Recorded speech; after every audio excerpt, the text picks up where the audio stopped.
TV, sita Munene, sita Gaïa, bana Paris, bana Londres, bana Afrique, bana partout. Bolanda CL News TV, sita ma copine Christelle, sita Munene quoi. Mbote bandeko balandi CL News TV na ebike boza ebele na bandok na bino pour na kolanda biso. Merci na confiance pe attention au bozo continuer toujours compéter biso nazo continuer ko inviter bino bo s'abonner massivement na chaîne na bino bolingara mingi parce que awa eza chaîne oyo ezo informer bino en temps réel. Merci na ndenge boza ebele pour na kolanda biso de partout dans le monde kaka ndenge to yebisa bino actualité oblige. Lelo actualité c'est que 18 ans il y a Pépé Calé a aussi 18 ans depuis Atika Biso. Bon Pépé Calé de son vrai nom comme on est Zalaki Jean-Baptiste Kabasele Wampagna Wabamulanga. Donc Jean-Baptiste Kabasele Yampagna Wabamulanga Yabotama Bongo na Kinshasa le 30 décembre 1951 Atika Kibiso le 29 novembre 1998. Yango biso CL News TV to lingi momuke kozwa moko ya ba oyo ba travailler na Pépé Calé avant akufa. Tozo de la bino moko ya ba artiste et musicien mais na musika. Serge Yenge ya koma bongo pasteur kuna na Paris na France nde tozo zoye na téléphone apesa be télévision momuke ndenge bazalaki na Pépé Calé ti Pépé Calé kufi ba bon souvenir nini azo garder na mémoire ya papa na parce que mtabimisa na monde de musique ti ayaki ko kufa yango epakendaki na ye puna na bapoto po akoma na ye koselela nzambe abongolaki na ye motema. Merci na bandeko nyonso bazona biso de partout dans le monde nazomona bongo papi nzola miso propriété privée kuna na kati ya Paris bambote no yango wana bosani bongo te mon vieux kumu a papa babi soki vraiment oza na besoin ya mbisi ya kokauka babi ngolo mungusu bambiso kokonyoso ba munganza adresse ezaka moko chez Mère Rêvé na Suisse motema ya kumwa pap donc bo contacter ba oyo soza na Suisse kumwa pap azawana motema Mère Rêvé azawana na batu nyoso bazana problème ya mikongo mon sala makasi neza kuna ba poto bo contacter kaka Mère Rêvé mosoleza kitoko batanga wisi tout maramba bien ça donc pas Mère Rêvé na kata Suisse vraiment tozo déjà musakoli ndenga na benga ke musakoli Serge Yenge parce que azali sous na monde ya musique te tozo déjà na téléphone tozo déjà na yo na ligne Serge Yenge bonjour. Oui bonjour. Ouais, oza awa en direct, il y a CL News TV, il y a Christelle Rose Lumpungu, l'uranium de la presse congolaise, Bazo Landao de partout dans le monde, Serge Yenge. Na baye bio vraiment bien te ko se présenter le sous moi mukie baye bao. OK, merci. Comment on a dit Serge Yenge? Voilà, donc comment on a Serge Yenge? Ouais, Serge Yenge, lelo eza le 29 novembre, eza jour ya mort ya Pépé Calé. Na ebite ozo garder ba souvenir nini na mémoire ya papa wana ozaki papa na on monde ya musique. Merci Christelle pour la question Oyotuninga. Vraiment je suis dans la joie déjà le fait que Kanisa Mukola lelo oyo fait Pépé Calé président nanga akufaki. Nazo garder ba souvenir ya malamu mingi premièrement donc bon le fait ya kondi mangana comme musicien nae ezalaki malamu ponanga et puis loko mususu na bomba ya malamu zake ya un jour tant tozaki na lors ya tournage ya la clip à chaque fois tozaki ko sambela et du coup alors dit bon pasteur sambela alors bana ngabwe pasteur sambela na sambeli lobi lisusu abenga wapi pasteur sambela donc il y avait au benga ngaka pasteur et au jour d'aujourd'hui na koma pe prophète na sa la nzam donc eloko na garder yango et puis troisième point très important président Calé à l'accès biso bolingo avec ko considérer biso le rôle la bana na ye et tozalaki même na ndako kuna na ndako na tozalaki na ba sani na biso na ba kopo na biso ezalaki ko la ndako. Voilà, merci Serge Yenge. Vraiment, on a au lobby bon souvenir au garda plutôt na mémoire ya Pepe Kale azalaki président na yo. Alors toko koyeba Serge Yenge asalaki combien des années pembeni ya Pepe Kale? En fait, biso toyaki vers fin 98, dans 98 vers la fin. Zéaba niveau biso toyaki. Donc tant toyé quelques mois, nde Pepe Kale a okufa. Donc bino boza équipe oyo yaka na série bata moko na ba John Scott ba ni donc équipe yaka na suka oyo yembaki album ya Cocktail. Ah oui, parce que binata on a yaki nakutaki parce que mutaya batu ba ozonga pona kene ta force de Pepe Kale zala ki Freli Mikobi na mi na ma place de là. Donc bango déjà bazala ki intégré tant on a yé nakutaki José Likalako qui même jour na tiro. Ah jour to Pepe Kale la quitté to sali test na présence ya Big One présent Juna et ma moto qui et après quelques temps un jour, quand aussi ici, répétition et préparation à ma clip,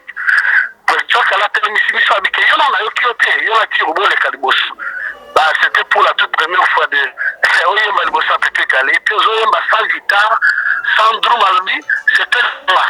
À tout le monde, il bien. Là, Pepe Kale, c'était les sangs.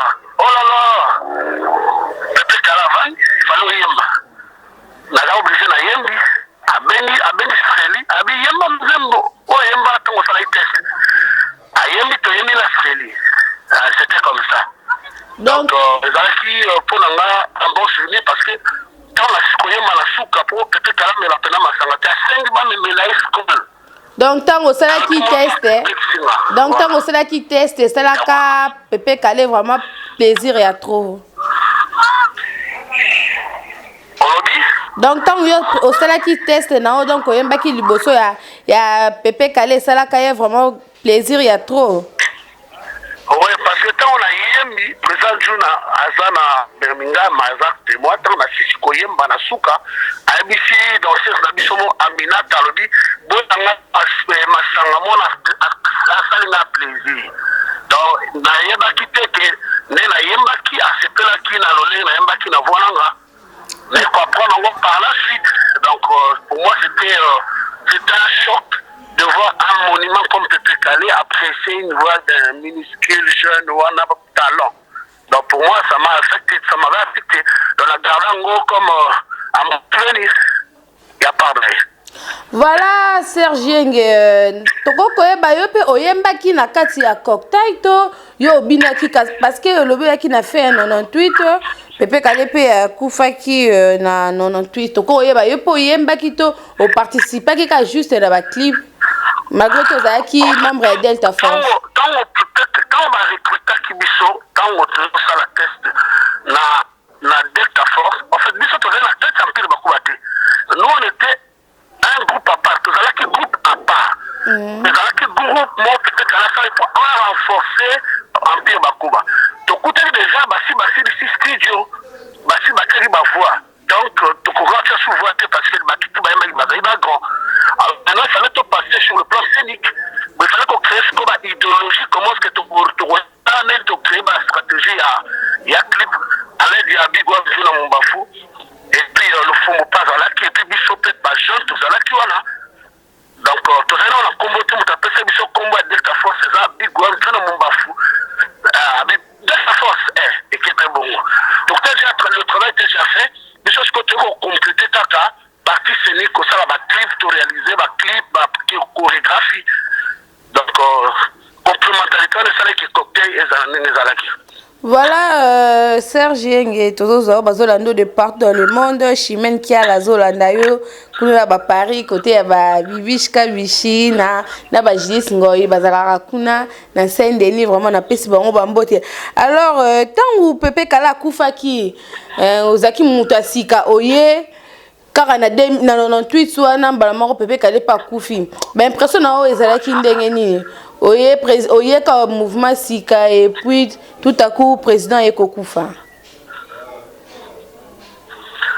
Honnêtement nazalaka choqué vraiment pour na biso tout de ezalaki de part ya bomoi moko na domaine la musique parce que biso toyi ba jeune talent toti na ba fête quartier boye sikoyo pas grand nyonso tu esalamaki ezalaki akufi lors ya préparatif ya bavoyage à États-Unis ça te contrat États-Unis ezalaki babengi biso un samedi ke peut-être kala kufi na ndima ete nazali kobija okende ti na naku arrivé na kona kivi na nayoki bato babandi kolela vraiment ezalaki choc mpo na nga komona ke rêve na ngai s'effondrer quoi naye namoni dokolo namoni nga toyambani tobandi kolela donc ezalaki vraiment ouf c'était un choc franchement vraiment un choc énorme.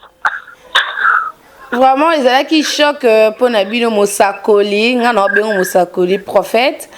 Serge Ngelelo comment kosa ela nzambe mais to kozonga mo muke to tikali kaka na histoire ya Delta Force ba rumeur etambolaka par rapport à liwa ya Pepe na kaka na liwa ya Pepe Kale Pepe Kala kufaki ezaki tona ya okufa te moi sina ya boujaki et puis ya kenaka ne ka bongo soka bimisa album.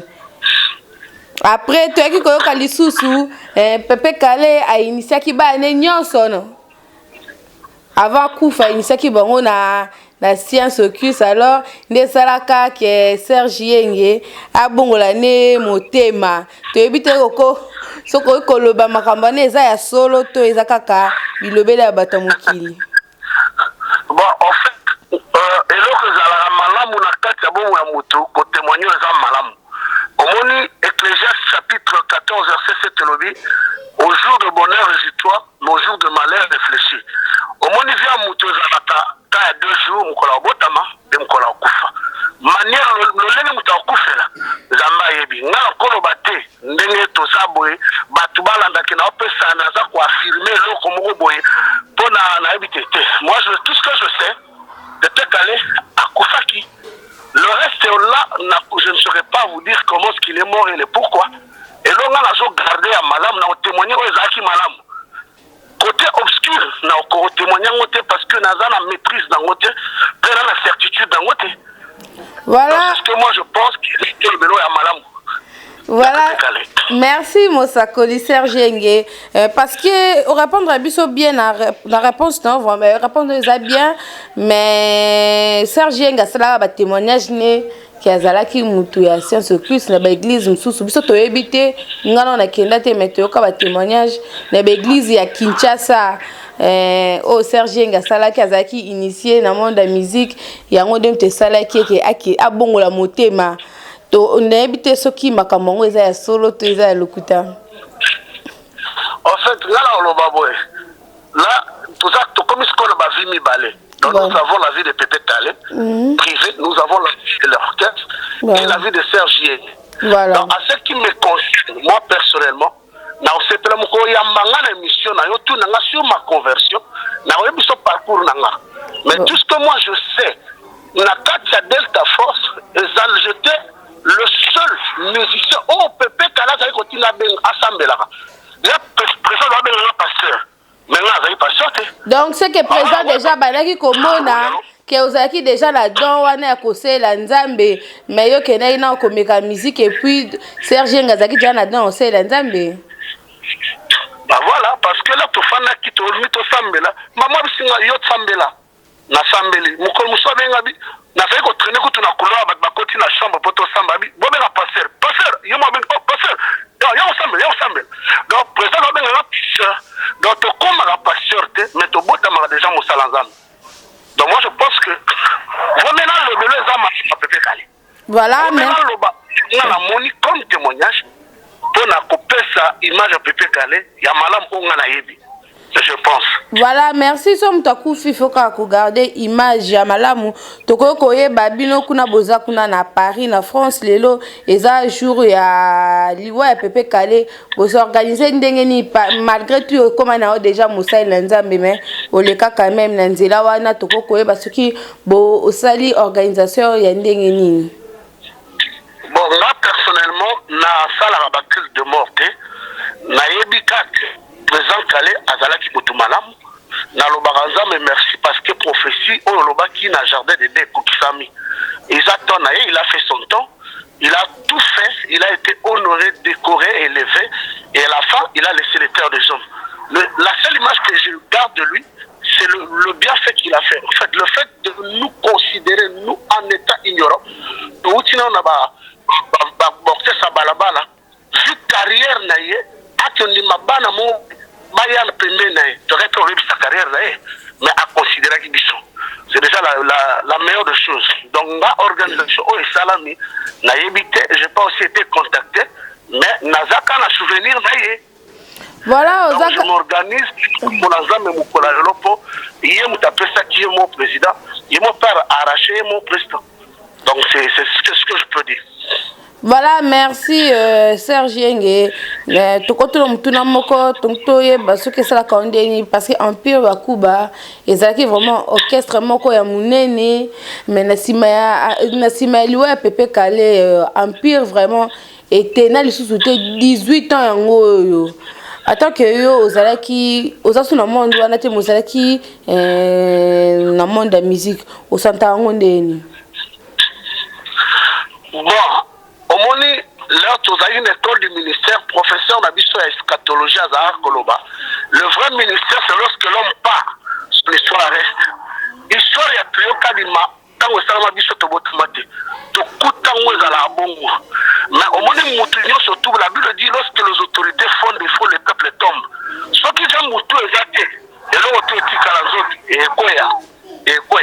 Dans le coup, là, il y a mon parce que je me rappelle, dernière émission de Salaka na bon marché, peut-être qu'on m'a posé une question, Babi, est-ce que yo, nous, ceux qui ont couffé en ça, alors, bon, ouvertement, ils sont là, on a zaté un peu de couffé. Donc, lui-même, il a fait des commentaires, on a chaque personne les zalaté. Donc, il y a déjà, il y a déjà, pauvre Pepe Kale, déjà ça confirme. Bon, à Koufa, en plus de Koufi. Voilà. Donc, il y a déjà à Lobakiango, donc qui est ce cas d'Azate Empire et aux ala soutenir l'interview, mais à Salaka. Oui, à Lobakiango, mais Ezali Binoko, Ezaba, preuve Ezali, il y a moi à Lobakiango. Il y a l'obéissance d'Azate Empire et Koufi. Makambo à Lobakiango, sera aussi réalité Zalelo. Mais ce qu'on voit là, on a la sous dans le domaine. Il m'est difficile de préciser certains éléments apportés. Mais tout ce que je sais, depuis qu'Allah Koufa, tu gardes l'image à Malam, Nzamba Zoloku. Voilà, Nzamba Zoloku, Mouka Nengolobi, Moussakoli. Lelo oza ba frère na yo mingi boyema bango na bozana bango na Empire na Delta Force. Bazala kuna balibanda mboka bo traiter na ba relation nini okima bango po yokoma ko sela nzambe to bozala kaka ensemble. Bon, tout d'abord, famille à Delta Force, avant tout comme pape na Delta Force, nous avons des frères, nous avons des amis, bandeko na quartier. Tu es comme na Delta Force, tant que tu Kabwani, Empire, tout le monde Empire, tout celle Delta Force de Pepe Kale, après le Fumona Djuna Bakabwani, le seul à Kenena Djuna. Les restes à Kenena le Fum, Nande Bakezaiko, tu gardes toujours ma relation malam. Là, la route qui m'a vangoté, apôtre Paul a dit, je suis l'apôtre de païen. Donc, qui m'a vangoté, ce que son à qui m'a vangoté, Nzamba Benga, je n'ai pas souci dans Nzamba Abenga Bango. Comment on a fait comme on a beaucoup de bon, je vais obtenir aussi salut, bah quand on a royaume tout foyer. Bah ça toujours ma frère nanga. Et c'est parce que na yambi yesu, le gars na yambi yesu dans na commune, na pas na mapapou, non. Na zuka beaucoup, na zuka salut, na zo batela. Salut nanga pour l'enlèvement la kinda. Mais na lingina kinga mo côté, des fois na zala bango de temps en temps, to solo la carte, tout monde na carte, to partager de la part en Zambé, to solo la rappel ba vie na biso en tant que ma frère.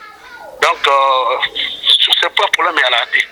Voilà, merci Serge et merci de la disponibilité. Non, vraiment, tous au matin, les équipés à pied levé, vraiment. Bazolando dans le monde entier.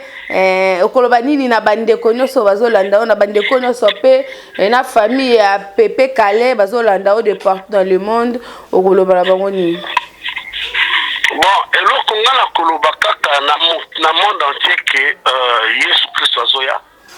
Aza déjà la nzela bilembo nyonso ya lobaki ekokisami tomilenge la kaka omoni présent ale tant que tozalaki ensemble avec le biso ba maloba on ne comprenait pas un jour le na biso alors que voyage mo musika mais je son azate soboke empire baboy koyamba bino bofanda tu peux comprendre mambo ebele après donc mutu na bomki tango ana pema ifa banzam parce que fa milengele assez concerne famille à peut-être clé et là on le la bombake peut-être qu'à la sala qui vinae à sala qui tonae a kofisa ki le loi ki ayebi le sika azali mais biso mtotika la take famille to bandeko to ide stato kindete et permettre biso to réfléchir parce que to consommer déjà jour moko ya arrivé et tu cali to consommer jour à départ donc to kanga makana yesu to bongola mitema to yoka na place to kuka ko yoka na te to limbisa c'est tout ce que moi je peux donner comme message.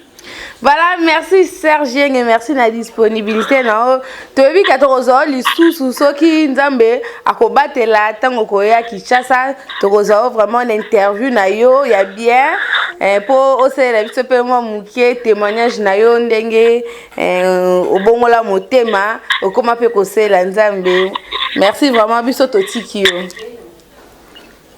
Ok, nzambe pe apambola on avait merci une équipe mobimba oyo ba accompagner on a interview oyo on a nzambe apate la papambola bande ko nga nyoso tout tozali na ba on a Delta Force et particulièrement tuna mumbafu on a bien la taille présence toujours nzamba accordé longue vie nzamba pambola libota na ye apambola bande ko nyoso ya Delta Force na ya empire bakuba. Voilà. Voilà, merci Serge. Bye. Voilà, merci Nabande Konyo so vous qui vraiment libaku ya kolanda biso de partout dans le monde vraiment lelo eza bongo jour Pepe Kalatika ki biso c'est CL TV to le baki to kolexango bongo te photos de la bino moko ya bae basala ki vraiment proche. Malgré tout, Azaki Moutou Azaki na une équipe ya Souka Delta Force où vraiment Pepe Kale Atika ki bango na pasi. Merci na bande connait ça aussi vraiment libako Rolanda biso. So bo sepe na ba image o pe sa bongo merci na Gauthier Okito pe Golo Mayala balobi Moutou a lumière ende comment ba pese Siko Kanako Mokonza Lumière. Merci à Papi Nzolame, sa propriété privée. Zala Naoka Ravisco Zali Oumela Papa Simba Nzete. Merci à Jidis Ngoy Mosa Pembe depuis Saint-Denis. Merci à Bibish Kabishi. Balobi garçon là dans catalogue Dilou Masonga. Na London kuna moté Miami Masonga ban gros coucou na bino ngwana bosani bongote mon vieux Rex Mbulu ku casque bleu na kataba Suisse pembeni ya ba Gabi Panzo Thierry qui fait maman Zanto mona bosani binote bande connaissance bozo na biso de partout dans le monde na lingi bino vraiment mingi na lingi bino mingi na ba vraiment ba kimbo tete vraiment tokuta bemission zebele boyo kana bosani bongote Pompé Penet Pompé puisque vous allez connaître à Paris Kayacher Papa Nelikia et bambote na bino yango wana ngana bino vraiment te comme na suka comme papa motema mère réveillé yebi te kutani na prochain numéro ya émission na biso d'ici là portez-vous bien bye.